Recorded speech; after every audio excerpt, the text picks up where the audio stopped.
Hello friends, welcome to Bhadradri అమ్మాయి blogs in Pune. నా పేరు అలేఖ్య, నేను పూణేలో ఉంటానండి. ముందుగా కొత్తగా ఎవరైనా నా ఛానల్ని చూస్తున్నట్లయితే లైక్ కొట్టి సబ్స్క్రైబ్ చేసుకోండి ఫ్రెండ్స్. నేనైతే గ్రిగ్నేశ్వర్ జ్యోతిర్లింగాలలో 12 జ్యోతిర్లింగాలలో ఒకటి అయిన గ్రిగ్నేశ్వర్ జ్యోతిర్లింగాన్ని అయితే వీడియోలో అప్లోడ్ చేశానండి. సో అది ఔరంగాబాద్లో ఉంది కదా. ఔరంగాబాద్లో మనం ఏమేమి చూడాలి, ఫేమస్ ఏమున్నాయి, మెయిన్గా చూడవలసినవి చెప్తా అన్నాను కదా అండి. సో దానిలో ఇది ఒకటి శ్రీ భద్రమారుతి టెంపుల్ అండి. దీనిలో ఆంజనేయ స్వామి మనకు స్లీపింగ్ మూడ్లో ఉంటాడండి, అంటే పడుకొని ఉంటాడు. ఇది ఫేమస్ ఎందుకంటే మనం ఫస్ట్ కుంభమేళ జరుగుతుంది కదా అండి. కుంభమేళ జరిగేటప్పుడు ఇక్కడ నుండే స్టార్ట్ అవుతుందంట ఫస్ట్. సో అందుకని మళ్ళీ అదేవిధంగా మనకి ఆంజనేయ స్వామి పడుకొని ఓన్లీ ఉత్తరప్రదేశ్, అదేవిధంగా మధ్యప్రదేశ్, అదేవిధంగా మహారాష్ట్రలో ఇక్కడ ఔరంగాబాద్లో ఈ భద్రమారుతి టెంపుల్లో ఈ విధంగా పడుకొని ఉంటాడంట అండి. సో 3 ప్లేస్లలో మాత్రమే ఈ విధంగా స్లీపింగ్ మూడ్లో ఉంటాడు.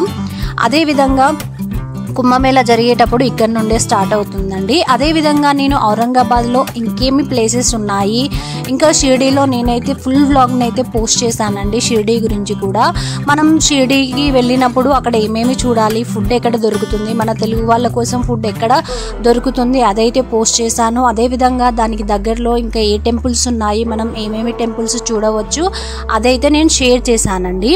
మనము షిర్డీ నుండి ఇక్కడ నాసిక్ అయినా వెళ్ళవచ్చు, ఔరంగాబాద్కైనా వెళ్ళవచ్చు అని చెప్పాను కదా అండి.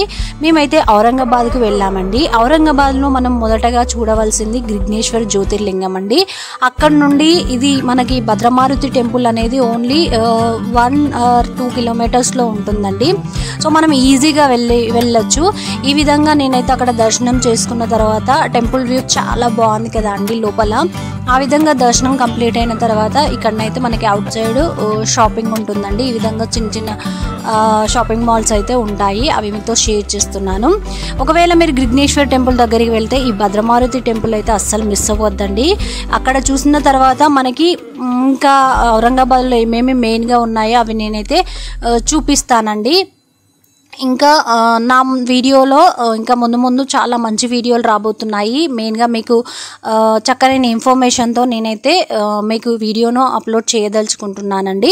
ఇక్కడ మనం వరలక్ష్మి వ్రతం చేసుకుంటాము కదా అండి, దానికి సంబంధించినవి అన్నీ ఉన్నాయండి. సో అందుకే నేను మీతో షేర్ చేస్తున్నాను.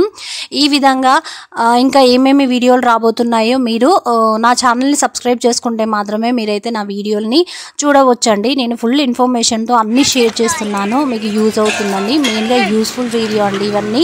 షిర్డీ వ్లాగ్ కానివ్వండి, ఔరంగాబాద్ వ్లాగ్స్ కానివ్వండి, ప్రతి ఒక్కటి షేర్ చేస్తున్నాను. మీరు కనుక ఈ వీడియో నచ్చినట్లయితే లైక్ చేసి సబ్స్క్రైబ్ చేసుకోండి అండ్ మీ ఫ్రెండ్స్ రిలేటివ్స్కి షేర్ చేయడం అసలు మర్చిపోవద్దు. Thank you for watching.